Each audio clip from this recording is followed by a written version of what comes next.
कल्याण मंदिर स्तोत्र। आज फिर से हम एक बार बात करेंगे। कल्याण मंदिर स्तोत्र के माध्यम से हम अपने जीवन के कुछ ऐसे तथ्यों को खोज रहे हैं, अपने जीवन के लिए कुछ ऐसे अमृत चीजों को खोज रहे हैं जिनके माध्यम से हम अपने जीवन में कुछ न कुछ प्राप्त कर सके, जीवन का उत्कर्ष कर सके। आज का हमारा विषय है सामर्थ्य को पहचाने।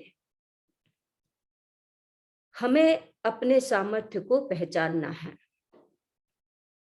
जब आचार्य सिद्धसेन ने स्तुति की थी, भगवान पार्श्वनाथ की स्तुति की थी, उस समय उन्होंने स्तुति की शुरुआत तो कर दी थी।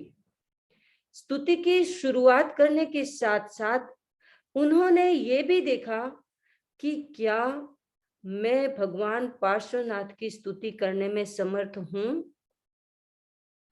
कोई भी काम सामर्थ्य के बिना नहीं हो सकता। इंसान यदि वो काम करने में सक्षम है, कोई भी काम करने में अपने आप को कैपेबल मानता है, देखता है, कैपेबल जानता है, तभी कोई कार्य की शुरुआत होती है। यदि शक्ति की पहचान नहीं, अपने सामर्थ्य की पहचान नहीं, तो काम बड़ा मुश्किल हो जाता है।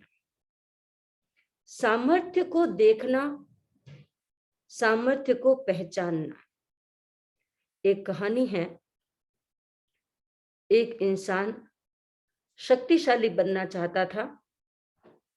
मन में सोचता है कि मैं कौन से देवता की स्तुति करूं, कौन से देवता की पूजा करूं, कौन सा ऐसा व्यक्तित्व है या ऐसी डिवाइन सत्ता है जिसकी आराधना करूं ताकि मैं अपने जीवन में शक्तिशाली बन सकूं। शक्तिशाली सबको बनना अच्छा लगता है। इंसान सोचता है कि पावरफुल बनूं और मेरा पावर चले। उसके मन में भी आया कि मैं अपने आप में इतना समर्थ हो जाऊं कि मेरे घर में, मेरे समाज में, मेरे परिवार में, सब जगह मेरी बात मानी जाए। लेकिन अभी तक ऐसी स्थिति थी नहीं। तब उसने सोचा कि मैं कोई न कोई देवी देवता की आराधना करूं ताकि मेरी शक्ति का संवर्धन हो, मुझे एक्स्ट्रा पावर मिले, जिससे मेरी मनोकामना पूरी हो जाए। उसने सोचना शुरू किया कि मैं कौन से देवता की प्रार्थना करूं, पूजा करूं, आराधना करूं, उपासना करूं, कौन से ऐसे देवता हो सकते हैं। एक एक देवी देवता का चित्र अपने दिमाग में ला रहे थे।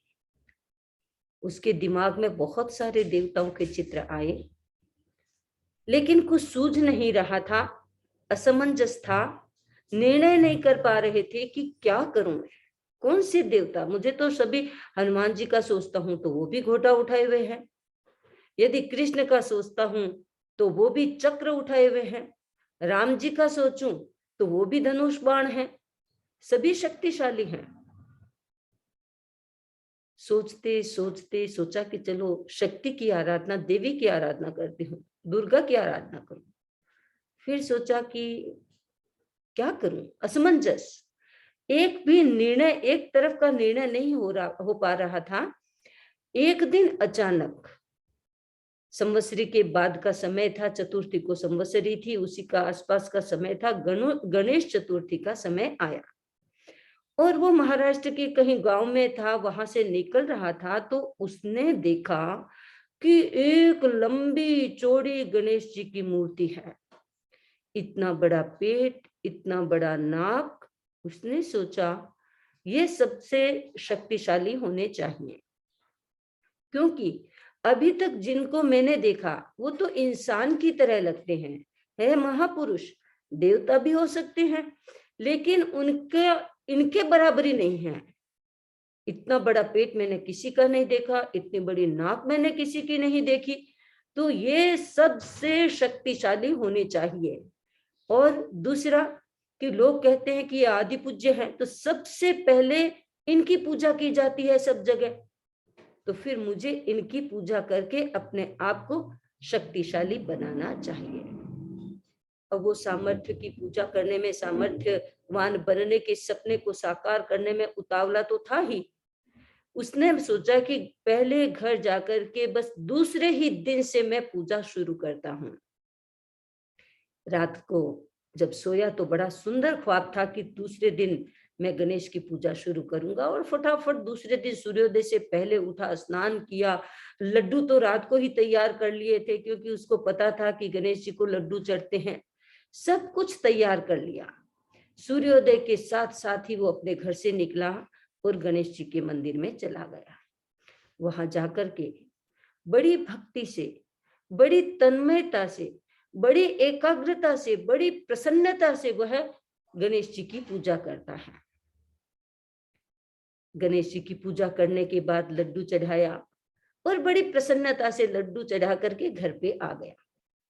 अब वह उसका नित्य क्रम बन गया। उसको प्रसन्नता भी मिलती, एक आशा थी उसके मन में कि गणेश जी की पूजा करूंगा तो मैं शक्तिशाली बन ही जाऊंगा। ये आशा, आशा इंसान को बहुत सपोर्ट करती है। भीतर में एक होप होती है, वो इतनी स्ट्रोंग होती है कि इंसान को दुख से एक बार की तो दूर कर देती है। कोई आशा थी उसके मन में। उसने सोचा कि ये ही सही जगह है जहां से मुझे शक्ति मिल सकेगी। अब वह रोजाना लड्डू ले जाता और गणेश जी को चढ़ाता बड़ी तन्मयता से। और क्योंकि हमेशा तो सबसे पहले जाता था वो, आज थोड़ा सा लेट हो गया। तो वो गया, उसने देखा कि आज तो मेरे से पहले कोई आ गया है। तो गणेश जी की आराधना की, पूजा की, जो भी करना था नित्य क्रम वो किया।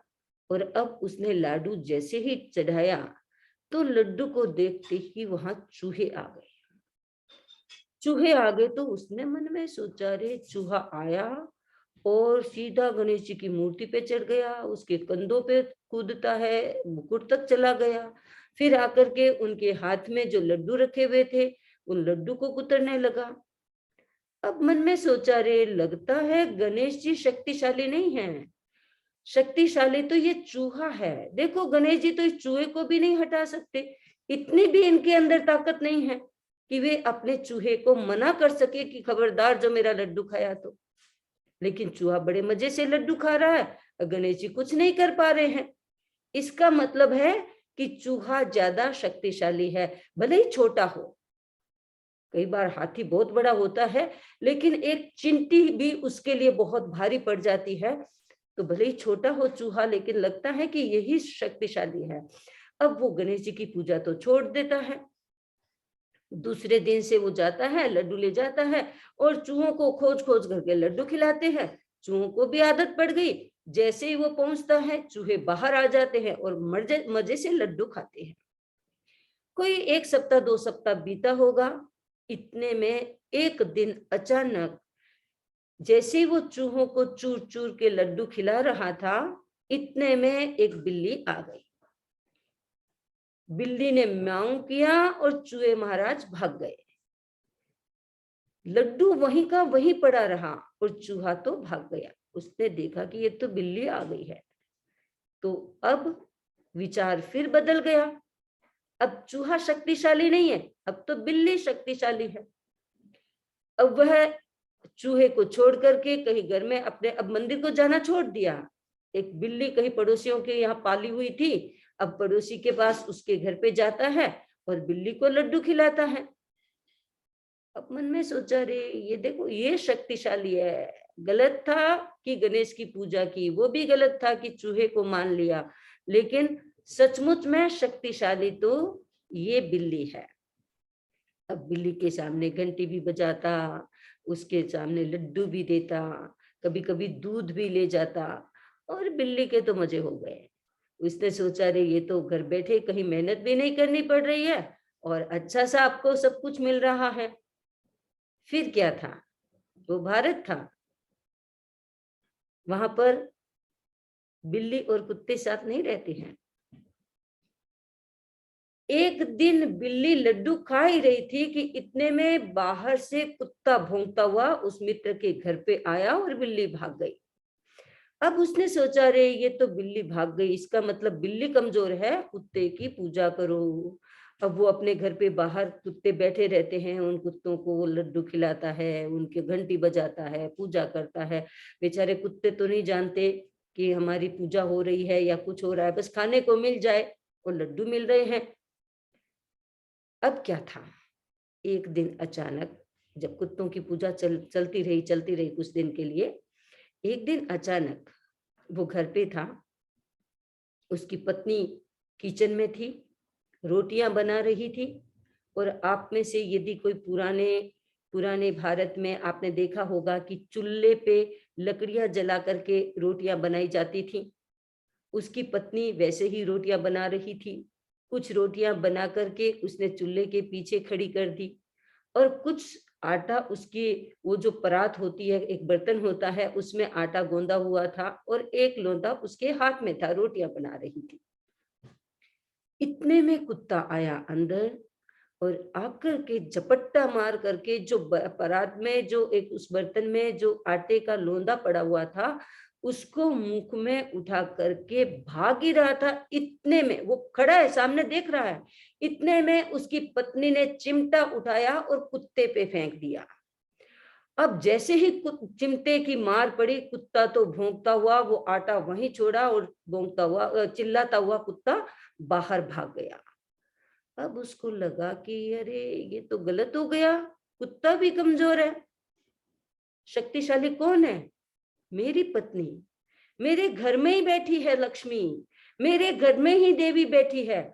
और मैं मंदिर जा रहा था, मैं कहां कहां भटक रहा था और किस किस की पूजा कर रहा था। कितना मूर्ख हूं मैं, मैंने पहचानने में कितनी देर कर दी है। मेरी पत्नी, मेरी धर्म पत्नी ही मेरी सबसे बड़ी शक्ति है। असली असली शक्ति तो वही है, मुझे उसकी पूजा करनी चाहिए। अब क्या था, दूसरे दिन सवेरे सवेरे उठ करके वो आरती का थाल, थाल नहीं भूला, वो आरती का थाल लेकर के पत्नी के सामने खड़ा हो गया।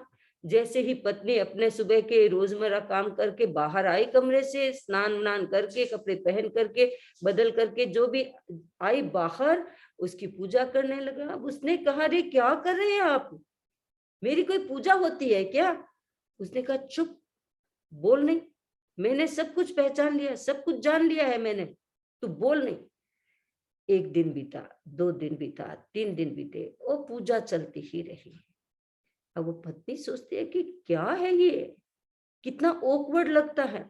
कभी घर में, आज तो हम दोनों हैं, कभी घर में कोई दूसरा हो, तीसरा इंसान हो, क्या सोचेगा कि पागल हो गया है, साइको हो गया है क्या, ये क्या हो गया है इसको।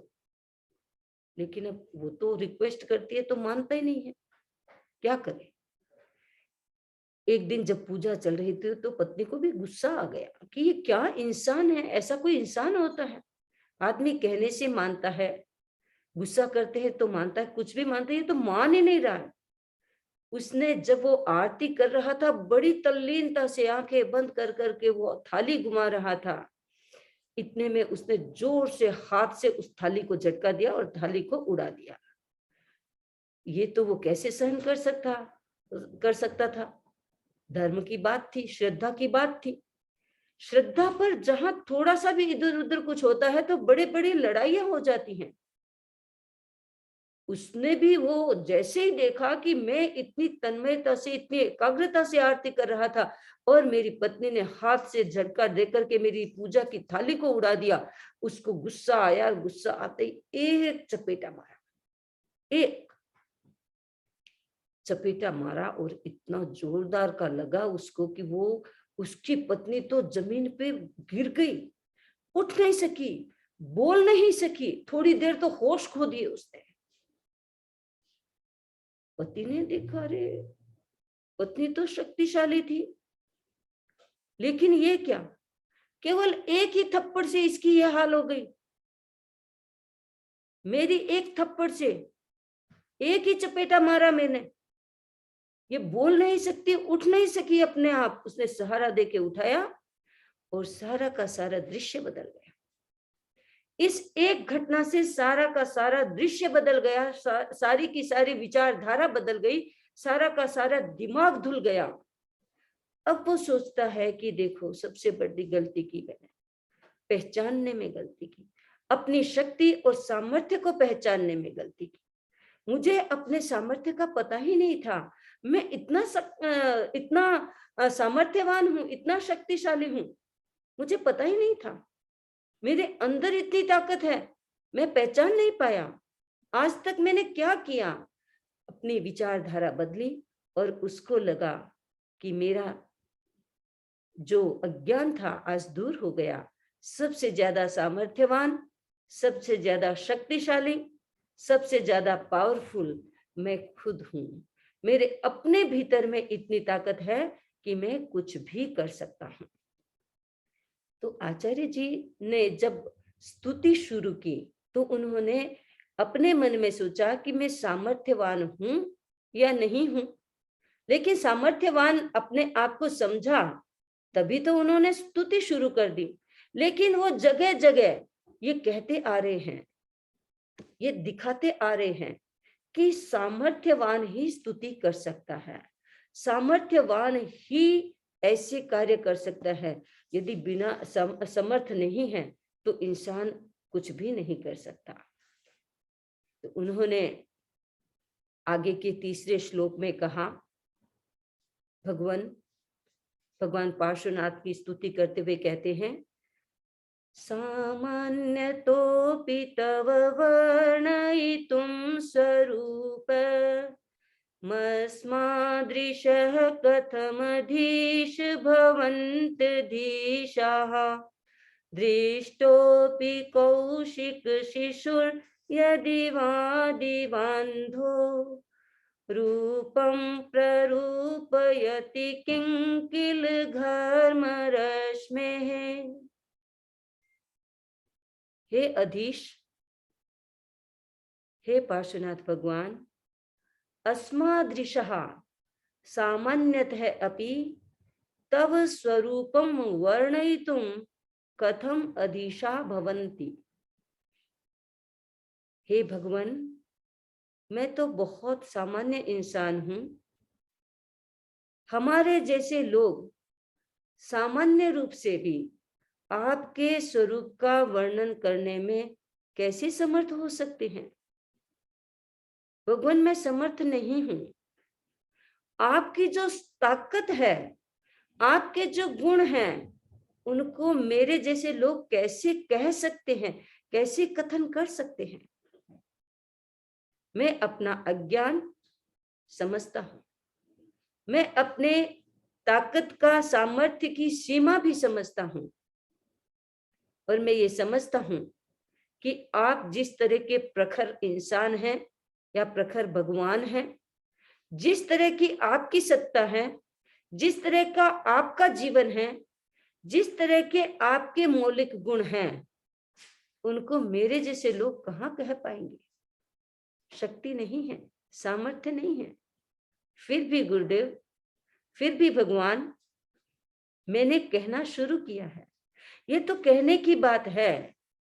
आचार्य जी इतनी विनम्रता कर रहे हैं, कहने की बात है, वरना आचार्य सिद्धसेन जैसे लोग कभी भी बिना विचारे कार्य नहीं कर सकते। लेकिन ये इनका विनय है। वो कहते हैं, भगवान, कहाँ आपके गुण और कहाँ मैं एक छोटा सा, एक सामान्य इंसान।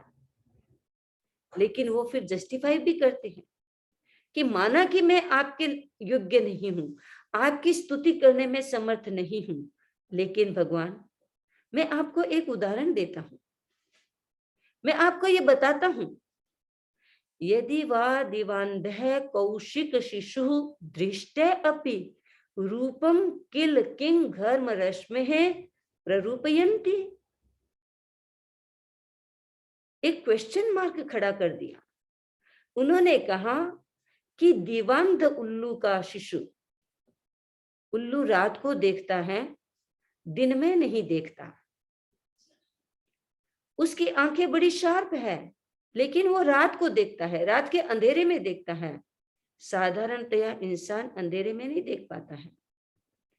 लेकिन उल्लू अंधेरे में देखता है, प्रकाश में नहीं देखता। तो उसको कहते हैं दीवांध। दीवांध उल्लू का शिशु कितना ही धृष्ट हो, धृष्ट का अर्थ चतुर, शार्प बुद्धि वाला, कितना ही दक्ष हो, कितना ही चतुर हो, लेकिन क्या वह सूर्य के रूप का निरूपण कर सकता है? वो सूर्य के बारे में नहीं बता सकता। सूरज कैसा होता है, प्रकाश क्या है, नहीं बता सकता। अरे संपूर्ण सूरज की बात तो छोड़ दो, एक किरण के बारे में भी नहीं बता सकता। भगवान जो उल्लू का शिशु है बड़ा चतुर है, ताकत है उसमें, वो अंधेरे में भी देख सकता है, सब कुछ कर सकता है, लेकिन क्या वह सूर्य की रोशनी को, सूर्य के रूप को प्रकट कर सकता है? बिल्कुल भी नहीं कर सकता।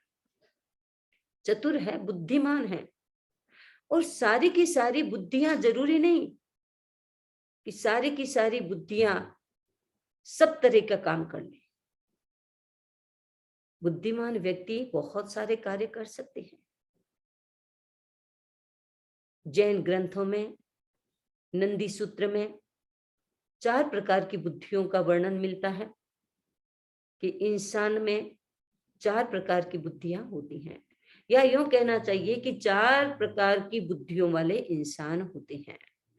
कुछ इंसान हैं जो उत्पत्ति की बुद्धि वाले होते हैं, कुछ इंसान हैं जो वैनयी की बुद्धि वाले होते हैं, कुछ इंसान हैं जो कार्मिक की बुद्धि वाले होते हैं, और कुछ इंसान पारिणिमी की बुद्धि वाले होते हैं। या यूं कहना चाहिए कि ये चारों बुद्धियां इंसान के पास हो सकती है, किसी के पास कुछ, किसी के पास कुछ। उत्पत्ति की बुद्धि किसे कहेंगे? उत्पत्ति की बुद्धि जो नेचुरल, ऐसा गुण जो बड़ी बड़ी समस्याओं का समाधान चुटकी से निकाल दे, जिनके अंगुलियों पर पड़े हैं समाधान, उनको कोई बहुत मशक्कत नहीं करनी पड़ती। किसी भी जटिल समस्या की को समाधान करने के लिए, उसका समाधान करने के लिए उनको अपने दिमाग की शक्ति को ज्यादा खर्च नहीं करना पड़ता। टिप पे जैसे हम नवकार मंत्र गिनते हैं, मुंह से सीधा निकलता है। उत्पत्ति की बुद्धि वाले लोग समस्याओं के समाधान उतनी ही फास्ट और शार्प कर लेते हैं, सटीक कर लेते हैं। नंदी सूत्र में एक कहानी भी आती है कि एक नट था, भरत था उसका नाम, उसके बेटा था रोहक। रोहक की अपनी माता का देहांत हो गया। अब उसके पास नई माता थी। नई माता का स्वभाव थोड़ा सा ठीक नहीं था। होता है किसी का स्वभाव प्रेम से भरा होता है, किसी का स्वभाव खार से भरा हुआ होता है, द्वेष से भरा हुआ होता है। तो वो जो नई माता थी उसका स्वभाव प्रेम से भरा हुआ नहीं था। वह रोहक को अपना पुत्र नहीं मानती, और उसको पुत्र तो नहीं मानती, वो दूर की बात उसको कष्ट भी देती है। एक दिन रोहक ने अपनी माँ से कहा कि माँ, तुम मेरी माता हो, लेकिन तुम मुझे दुख देती हो, मुझे सुख नहीं देती हो, तुम अपना ये व्यवहार अच्छा बना लो। उसको और गुस्सा आया। अब वो सोचने लगी इस रोहक को कैसे खत्म किया जाए। रोहक ने सोचा कि ये तो गलत हो गया, ये तो और खराब व्यवहार करती है। एक दिन रात को जब सोया हुआ था तो अंधेरे में जोर से चिल्लाया, पिताजी पिताजी पिताजी, एक पुरुष भाग रहा है। पिता भाग करके आया उसके पास। बेटा क्या हुआ? पिताजी अभी मैंने एक पुरुष को भागते हुए देखा। कहां से? यहां से। अब उसने बता दिया। पिता को संदेह हुआ कि मेरी पत्नी उल्टा है, ये दिखावा कुछ करती है और है कुछ और। संदेह हो गया, अब प्रेम भी कम हो गया। धीरे धीरे धीरे धीरे उसकी तरफ उसका मन नहीं जाता। उस महिला ने भांप लिया कि मेरे पति का प्रेम अब कम हो रहा है, और इसका सब पूरा का पूरा श्रेय जाता है रोहक को, उसी ने काम बिगाड़ा है। अब वह रोहक के पास आई। रोहक के पास आकर के कहा, बेटे मेरी भूल हो गई, अब मैं तुम्हें अच्छा रखूंगी, तुम जो तुमने किया है उसको सुधार लो। उसने कहा कोई बात नहीं, अब बस मेरा तो इतना ही मकसद था कि आप माता बन करके रहे, आप मुझे कष्ट ना दे। उसने कहा मैं तुमसे प्रॉमिस करती हूँ अब से नहीं होगा, तुम मेरी इज्जत को वापस तुम अपने पिता के सामने स्थापित कर दो, प्रकट कर दो, बता दो उनको। उसी रात रोहक फिर उसी समय में जोर से बोला, चिल्लाया, पिताजी पिताजी पिताजी। आदमी भाग रहा है और खुद भी खड़ा हो गया, थोड़ा सा भागने भी लगा। पिता आया, कहाँ देखा तुमने पुरुष को, कहाँ है, मुझे तो कोई नहीं दिख रहा। तो अपनी जो छाया थी उसकी तरफ कहा, देखो पिताजी, ये वाला, ये। अच्छा, इसी का तुम उस दिन बात कर रहे थे क्या? हाँ पिताजी, मैं इसी की बात कर रहा था। पिता ने सोचा बच्चा है, भूल हो जाती है समझने में, और नींद से उठता है तो शायद ऐसा हो गया होगा। फिर से अपनी पत्नी के प्रति उनका प्रेम हो गया। अब ये रोहक को किसी ने बताया तो नहीं, वो किसी को पूछने नहीं गया कि तुम्हें ये समाधान कहाँ से मिला, लेकिन रोहक उत्पत्ति की बुद्धि का धनी था। ऐसी ही आचार्य भिक्षु के जीवन की कहानी है, उनकी घटनाएं हैं, कहानी तो क्या कहूं, उनके जीवन की घटना है। जब शुरू शुरू में वो अपने साधना के पथ पर निकले थे तो उनके सामने बहुत चुनौतियां थी और लोग तरह तरह की बातें उनके लिए फैला रहे थे। एक ऐसी भी बात फैला दी कि एक भीखंडी नाम के व्यक्ति हैं जिनका मुंह कोई देख ले तो उसको नरक मिलता है। लोग डर डर के रहते थे कहीं भीखंडी मिल ना जाए। एक बार वो विहार करके रास्ते में आ रहे थे तो थोड़ा सुस्ताए वो बैठे थे। इतने में एक व्यक्ति उनको मिला, पूछा आप कौन है, भाई आपको कौन चाहिए, आप कौन है, मैं पूछ रहा हूं, मुझे परिचय तो बताएं, आप कौन है। तो मैं कहा मैंने संत भिखण हूं। अच्छा, आप वो ही भिखण जी है क्या? अरे भाई क्या हुआ, कौन से भिखण जी की बात कर रहे हो? मैं भिखण जी हूं। ओ हो, गजब हो गया, गजब हो गया, आज मैंने आपका चेहरा देख लिया। अरे भाई मेरा चेहरा देखने से होगा क्या, क्या गजब हो गया? नहीं नहीं नहीं नहीं नहीं, आपका चेहरा कोई देख लेता है तो उसको नरक मिलता है। अच्छा, तो फिर तुम्हारा चेहरा देख लेने से स्वर्ग मिलता है? उसने कहा हाँ, मेरा चेहरा देखने से स्वर्ग मिलता है। तो भिखन जी ने कहा कि देखो भाई, घाटा तो तेरे हुआ है, मैंने तेरा चेहरा देखा और तुमने मेरा चेहरा देखा है। मेरा चेहरा देखने वाले को नरक मिलेगा तो अब तू सोच ले, पर मुझे तो स्वर्ग पक्का मिल जाएगा, राइट, तेरे कथन के अनुसार। विपरीत परिस्थिति में ऐसा सटीक समाधान, पीसफुल समाधान जो लेता है उसकी उत्पत्ति की बुद्धि होती है। फिर है वैनी की बुद्धि।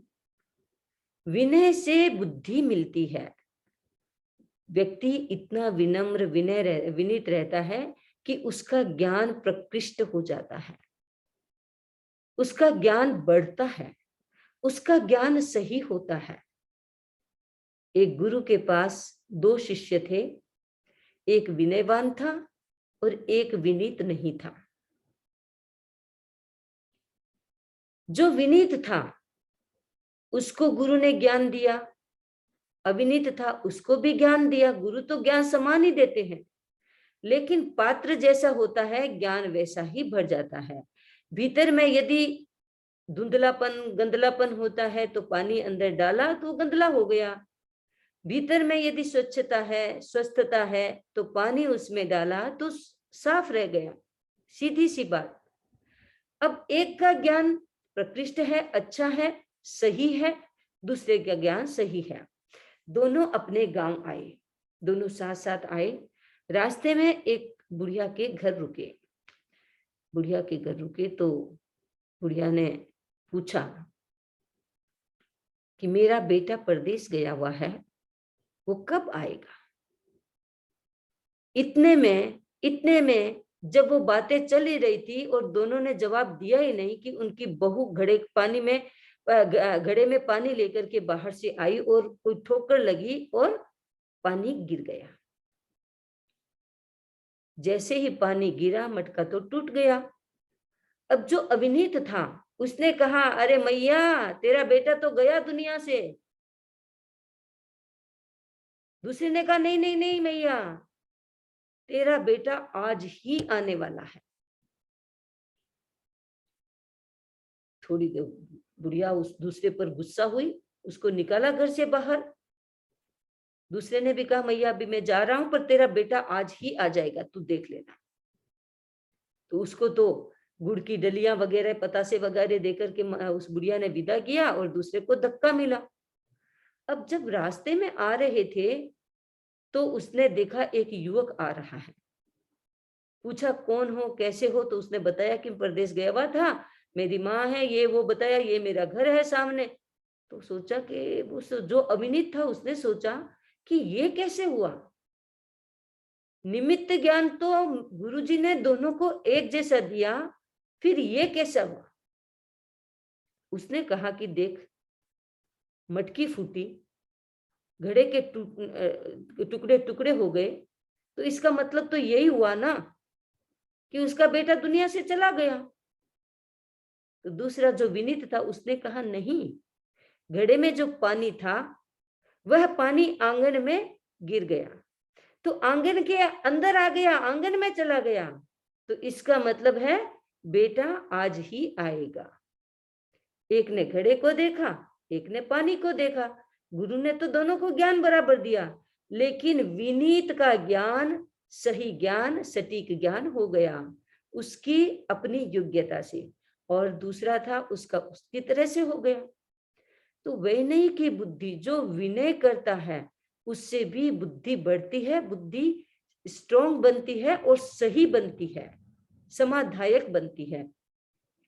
तीसरे प्रकार की बुद्धि जो होती है वो होती है कर्म की बुद्धि। कर्म करते करते करते करते, कर्म यानी अभ्यास करते करते इंसान में दक्षता आ जाती है। आपने देखा होगा, आपने कभी यदि रोटी बनाई हो, गेहूं की रोटी या कोई रोटी बनाई हो, तो जिस दिन पहले आपने रोटी बनाई थी उस दिन रोटी का आकार क्या रहा होगा? और धीरे धीरे यदि आपको अवसर मिला कि रोटी हर दिन बनानी पड़ी या हर हर वीक बनानी पड़ी, जैसे भी जो भी अवसर हुआ, तो धीरे धीरे अभ्यास करते करते करते करते रोटी गोल बनती गई होगी। पहले भारत के नक्शे जैसी बन गई और उसके बाद चंद्रमा जैसी बन गई। ये अभ्यास करते करते करते करते बुद्धि का विकास हो जाता है। पहली बार आपने सब्जी बनाई तो नमक आपने पूछ पूछ के डाला होगा, तोल तोल के डाला होगा, लेकिन हर दिन बनाना पड़ा तो फिर उसमें दक्षता आ गई। अब तो भले फोन पे बातें करते रहो और आपका हाथ नमक की तरफ जाता है और उचित मात्रा में नमक उसमें डाल देता है। ये अभ्यास से हो जाता है। कर्म की बुद्धि, कर्मजा बुद्धि, अपने कर्म से काम करते करते उसमें दक्षता आ जाती है। और परिणामी की बुद्धि, वय के साथ, उम्र के साथ अनुभव बढ़ते हैं और उम्र के साथ बुद्धि भी बढ़ती है। एक छोटा बच्चा होता है उसकी बुद्धि का पूरा विकास नहीं होता, एक युवा होता है उसकी बुद्धि का विकास हो जाता है। तो इस तरह से चार प्रकार की बुद्धियां हैं, चार प्रकार की बुद्धि होती है। इंसान जिसमें जिस तरीके की अपना सामर्थ्य होता है, बौद्धिक सामर्थ्य होता है, माइंड पावर होता है, उसके अनुसार इंसान काम करता है। बुद्धि तो है, अपनी है, अपने में गुण, कुछ व्यक्ति सामान्य गुण वाले होते हैं, कुछ व्यक्ति विशेष गुण वाले भी होते हैं। तो जिनकी पूजा, जिनकी अर्चना स्तुति कर रहे हैं, जिनकी प्रशंसा कर रहे हैं, वो भी तो सामान्य गुण और विशेष गुण वाले होते हैं। तीर्थंकर सामने हैं, उनकी विशेषताओं का गुणगान करना है, उनकी आराधना करनी है, उनकी अभ्यर्थना करनी है। उनकी अभ्यर्थना करने से आचार्य जी कहते हैं कि सामान्य व्यक्ति भी, लोग सामान्य रूप से भी आपके विशेष गुणों को छोड़ दो। गुण दो प्रकार के होते हैं, सामान्य गुण भी होते हैं और विशेष गुण भी होते हैं। आपने तत्व ज्ञान पढ़ा होगा, उसमें जब षड्जीव निकाय की बात आती है तो उसमें आता है कि द्रव्य गुण पर्याय, जो गुण होते हैं वो सामान्य गुण होते हैं, विशेष गुण भी होते हैं। सामान्य गुण होते हैं वो सबका सामान्य रूप से परिचय दे देते हैं। जैसे 6 जीव निकाय ही सामान्य गुण में क्या है, उनमें अस्तित्व, वस्तुत्व, द्रव्यत्व, प्रमेयत्व, प्रदेशवत्व, अगुरु लघुत्व, ये सामान्य गुण हैं। ये 6 ही जीव निकाय में ये सामान्य गुण होते हैं, एक समान होते हैं। लेकिन कुछ गुण ऐसे होते हैं जो उनको अलग अलग करते हैं। तो विशेष गुण क्या है फिर, जो उनको अलग अलग करते हैं। जैसे धर्मास्तिकाय है तो उसका गति गुण है, अधर्मास्तिकाय है उसका स्थिति गुण है, राइट, वो स्थिति में सहायक बनता है। तो इस तरह से 6 जीव निकाय के अपने अलग अलग गुण होते हैं। आकाश आश्रय देता है, काल वर्तना करता है, पुद्गल में स्पर्श रस गंध वर्ण होते हैं, और फिर चेतना जो आत्मा होती है वो चेतनत्व होता है उसमें। तो इस तरह से अलग अलग सामान्य गुण और विशेष गुण होते हैं। आचार्य जी कहते हैं कि सामान्य रूप से आपके गुणों का, आपके सामान्य रूप से गुणों का वर्णन भी बड़ा कठिन होता है। कौन समर्थ हो सकता है? नहीं हो सकते।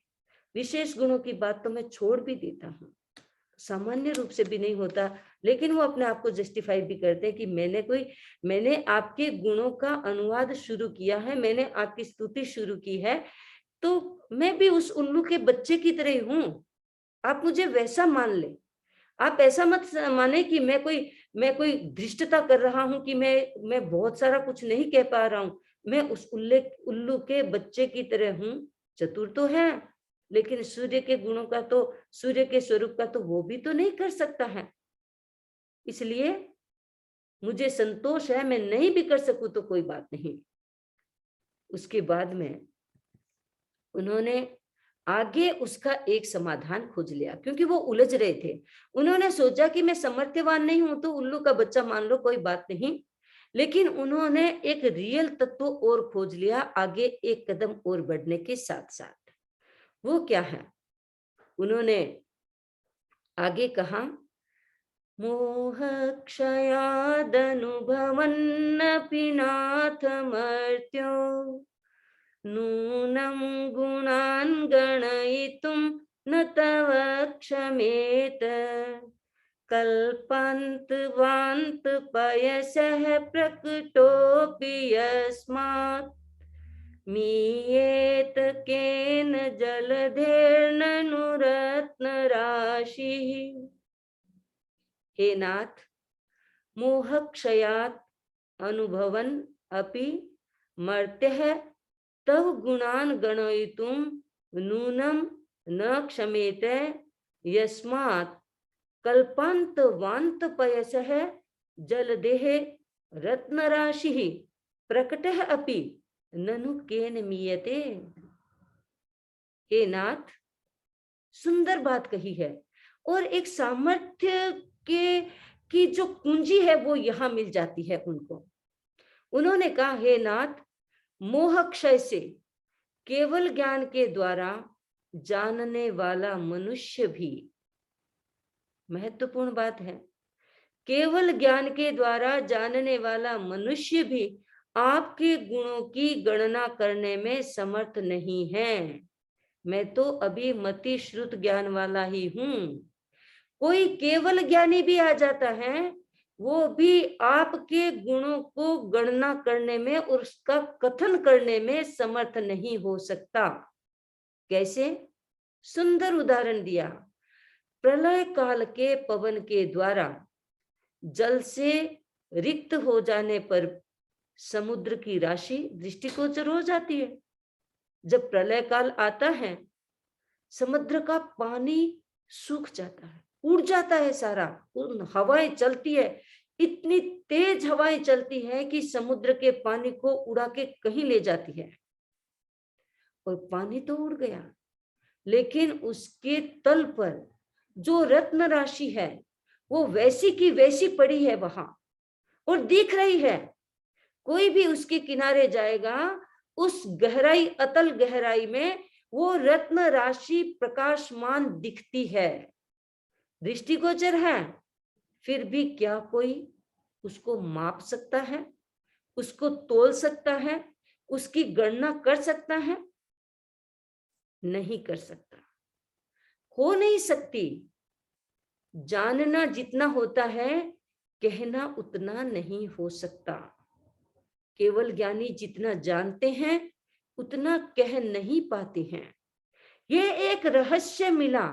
आचार्य जी ने कहा कि वैसे तो मैं तो सामान्य बुद्धि वाला हूं, मैं सामान्य इंसान हूं, मेरे पास तो मतिश्रुत ज्ञान ही है।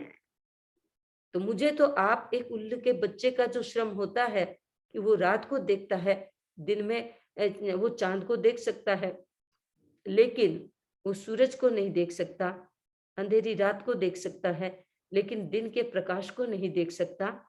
मेरा पुरुषार्थ वैसा है।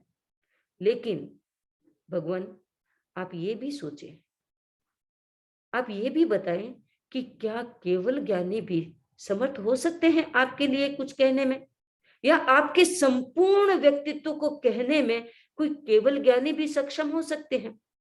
यदि ऐसा होता तो हमारे तीर्थंकर अनेकांत का, शाद्वाद का सिद्धांत नहीं देते। लेकिन वो जानते हैं कि जो जाना जाता है, जितने पक्ष जाने जाते हैं, या एक पदार्थ के जितने पक्ष होते हैं, उन सबको कहना संभव नहीं हो सकता। जब कथन करेंगे तो लिमिटेड, जब ज्ञान करेंगे तो अनलिमिटेड। तो केवल ज्ञानी का ज्ञान होता है तो जो मोह कर्म के क्षय से, चार घाती कर्मों के क्षय से केवल ज्ञान भी प्राप्त कर लिया, लेकिन वो भी समर्थ नहीं हो पाते हैं भगवान। तो मैं तो केवल ज्ञानी तो हूं नहीं, फिर भी देखिए साहस, देखिए आचार्य जी की यही बात अच्छी लगती है कि मैं ये नहीं हूं, फिर भी मैं करूंगा। तो उस चीज से क्या होता है, सामर्थ्य की पहचान होती है। इंसान अपनी स्ट्रेंथ्स को भी देखे, अपनी वीकनेसेस को भी देखे, अपनी गुण को भी देखे, अपनी कमजोरियों को भी देखे। अपनी कमजोरी आचार्य जी ने देखी कि कमजोरी क्या है और गुण क्या है। कमजोरी तो इतनी सी है कि अभिव्यक्ति की सीमा है, शब्द तो कम होते हैं, शब्द तो गिनती के होते हैं। चाहे एक डिक्शनरी को आप देख भी लेंगे ना तो भी काउंटेबल है, अभिव्यक्ति की सीमा है। लेकिन ये जो भीतर का जो एक सामर्थ्य है, जो स्ट्रेंथ है, आचार्य जी कहते हैं कि वो स्ट्रेंथ, वो शक्ति, वो सामर्थ्य ही मुझे प्रेरित कर रहा है। कौन सा सामर्थ्य? उनके पास सम्यक श्रद्धा है। सम्यक श्रद्धा, अज्ञान वाली श्रद्धा नहीं है, सम्यक श्रद्धा है। वो कहते हैं कि उनको पता है कि मैं किसका गुणगान कर रहा हूं, मैं किस व्यक्तित्व का, किस अस्तित्व के गुणगान के लिए प्रस्तुत हुआ हूं, मैं क्या कर रहा हूं, मैं जो एक्शन कर रहा हूं, अभी मैं जिस जिस जगह बैठा हूं और जो उपक्रम कर रहा हूं, मुझे पता है कि उसमें इतनी ताकत है, क्योंकि वो एक चैलेंज है। उन्होंने चैलेंज दिया था, आपको रिमाइंड करवा दूं कि उन्होंने चैलेंज दिया था राजा को कि आपका महाकाल मेरी स्तुति को सहन नहीं कर पाएगा। और राजा ने कहा जो कुछ हो रहा है होने दो, तुम स्तुति करो, हम देख लेंगे।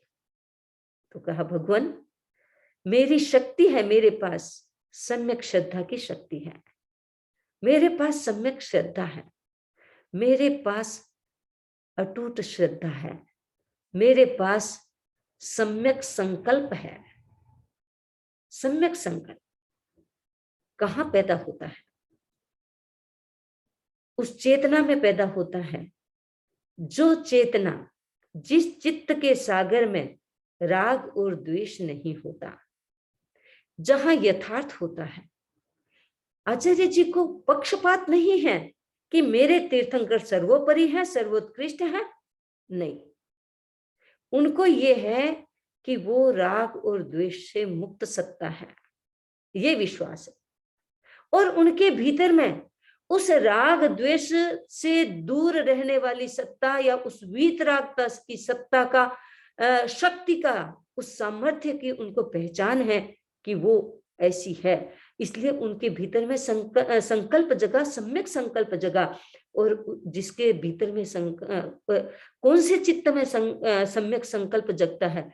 जो चित्त राग और द्वेष से दूर होता है या मुक्त होता है, या जिसमें राग और द्वेष की लहरें उठती नहीं है, बहुत उठती हैं तो बहुत ही माइल्ड उठती है, कमजोर उठती है। जहां विकल्प नहीं होते, संकल्प नहीं होते, संकल्प विकल्प यानी केवल भीतर में खाली विचारों का ज्वार उठता रहता है, उन विचारों का कोई तथ्य नहीं, उन विचारों का कोई काम नहीं, माइंड भागता रहता है, भागता रहता है, भागता रहता है, बस यही करता रहता है, वो संकल्प विकल्प कहलाते हैं। लेकिन जिस चित्त में राग द्वेष नहीं होता, करुणा होती है, मैत्री होती है, मुदिता भाव होता है, जिनमें दुराचरण तो दूर दूर तक टच नहीं करता, ऐसा जो चित्त होता है उसमें सम्यक संकल्प जगते हैं। तो ऐसे ही शुभ संकल्प जिस चित्त में होते हैं, वो चित्त तो साफ स्वस्थ होता है, स्वच्छ होता है।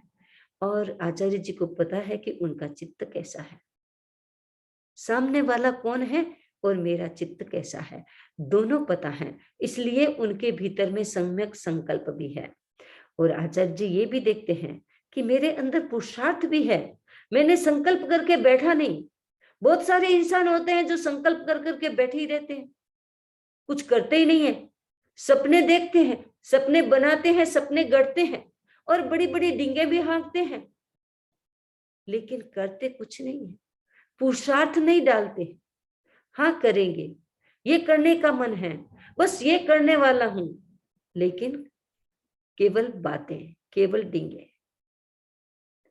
तो मेरे पास तो पुरुषार्थ है, मैं तो जम के बैठ गया हूं कि आज मैं स्तुति करूंगा, आज मैं अपना प्रणाम जहां तक भेजना है वहां तक भेजूंगा। और मेरा पुरुषार्थ मरा हुआ पुरुषार्थ भी नहीं है, लटकते लटकते चलने वाला पुरुषार्थ भी नहीं है, बड़ा ताकतवर, बड़ा उत्साही पुरुषार्थ है।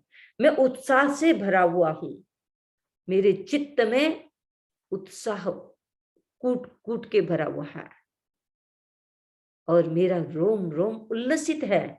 मैं ये जो अभी कर रहा हूं, जो स्तुति कर रहा हूं, उस स्तुति में कूट कूट करके मेरे उत्साह भरा हुआ है, मेरा आत्मविश्वास है, मेरे भीतर में आत्मविश्वास, पक्का पक्का वाला आत्मविश्वास है कि मैं अपनी स्तुति पूरी करूंगा। अभी तो शुरू ही की है, डामाडोल हो सकते हैं, लेकिन जो पूर्व शुरू से चलता है इंसान, वो अपनी प्राण की ऊर्जा को अपने कार्य में सघनता से भर देता है। तो आचार्य जी ये कर रहे हैं कि मेरे भीतर आत्मविश्वास है कि मैं जो स्तुति करूंगा वो स्तुति आगे बढ़ेगी। यही फुल स्टॉप नहीं होता, कई लोग शुरू करते हैं और शुरू करते ही फुल स्टॉप कर देते हैं, लेकिन मेरा आत्मविश्वास कहता है कि मैं स्तुति करूंगा, करता रहूंगा। कब तक? जब तक मेरा प्रणाम कबूल ना हो जाए, तब तक मैं स्तुति करता रहूंगा। जो आत्मविश्वास बोलता है तो सारी भाषाएं मौन हो जाती है, सारे कार्य अपने आप अलाइन हो जाते हैं। आत्मविश्वास में बड़ी ताकत होती है। एक सुंदर कविता है, नामुमकिन नहीं कुछ भी इस पूरे संसार में, नामुमकिन कुछ भी नहीं इस पूरे संसार में, जो चाहे वो कर सकता अगर आत्मविश्वास हो इंसान में, जो चाहे वो कर सकता अगर आत्मविश्वास हो इंसान में। पहाड़ तोड़ रास्ता बना दे, पहाड़ तोड़ रास्ता बना दे, मरुस्थल में पेड़ उगा दे। पहाड़ तोड़ रास्ता बना दे और मरुस्थल में पेड़ उगा दे, मिट्टी को सोना बना दे, मिट्टी को सोना बना दे, चांद पर घर बसा दे। पहाड़ तोड़ रास्ता बना दे, मरुस्थल में पेड़ उगा दे, मिट्टी को सोना बना दे, चांद पे घर बसा दे, अगर आत्मविश्वास हो इंसान में, अगर आत्मविश्वास हो इंसान में। जिंदगी के सफर में बहुत रोड़े आते हैं, जिंदगी के सफर में बहुत रोड़े आते हैं। आत्मविश्वास हो जिसमें, वही तो मंजिल पाते हैं। आत्मविश्वास हो जिसमें, वही तो मंजिल पाते हैं। खुद पर ना हो विश्वास तो, खुद पर ना हो विश्वास तो कौन तुझ पर विश्वास करेगा। खुद पर ना विश्वास हो तो कौन तुझ पर विश्वास करेगा। मन में हो जज्बा तो ईश्वर भी तेरा साथ देगा। मन में पूरा हो जज्बा तो ईश्वर भी साथ देगा, कुदरत भी साथ देगा कह सकते हैं। ये वातावरण, ये एनवायरनमेंट भी साथ देगा। हार न मानने वालों को पर्वत भी शीश झुकाता है।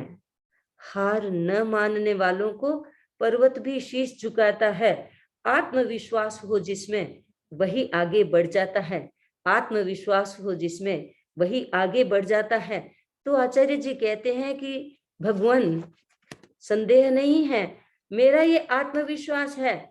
आज चौथी गाथा पूरी की हूं, आगे फिर बढ़ूंगा, फिर पांचवी गाथा और बोलूंगा, आगे फिर बढ़ूंगा। और इसी संकल्प के साथ, इसी आत्मविश्वास के साथ उन्होंने अपने सामर्थ्य की पहचान की और सामर्थ्य के साथ आगे धीरे धीरे बढ़ रहे हैं। आज मैं अपनी बात यहीं संपन्न करती हूं। ओम अरहम। मंगल पाठ। दोनों हाथ जुड़े हुए, आंखें कोमलता से बंद। अपने प्रति मंगल कामना, संपूर्ण ब्रह्मांड के प्रति मंगल कामना। नमो अर्हंताणं, नमो सिद्धाणं, नमो आयर्याणं, नमो उवज्झायाणं, नमो लोये सब्ब साहूणं।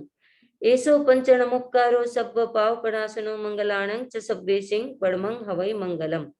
चत्तारि मंगलम, अर्हंता मंगलम, सिद्धा मंगलम, साहु मंगलम, केवली पन्नत्तो धम्मो मंगलम। चत्तारि लोगुत्तमा, अर्हंता लोगुत्तमा, सिद्धा लोगुत्तमा, साहु लोगुत्तमा, केवली पन्नत्तो धम्मो लोगुत्तमो। चत्तारि शरणं पवज्जामि, अर्हन्ते शरणं पवज्जामि, सिद्धे शरणं पवज्जामि, साहु शरणं पवज्जामि, केवली पन्नत्तं धम्मं शरणं पवज्जामि। विघ्नहरण मंगल करण स्वाम भिक्षुनो नाम, गुण ओळख समरण किया सरे अचिंत्या काम। अंगूठे अमृत वसे लब्धि तना भंडार, श्री गुरु गौतम समरिये वांछित फलदातार। संभवनाथाय नमः, संभवनाथाय नमः, संभवनाथाय नमः। ओम अरहम।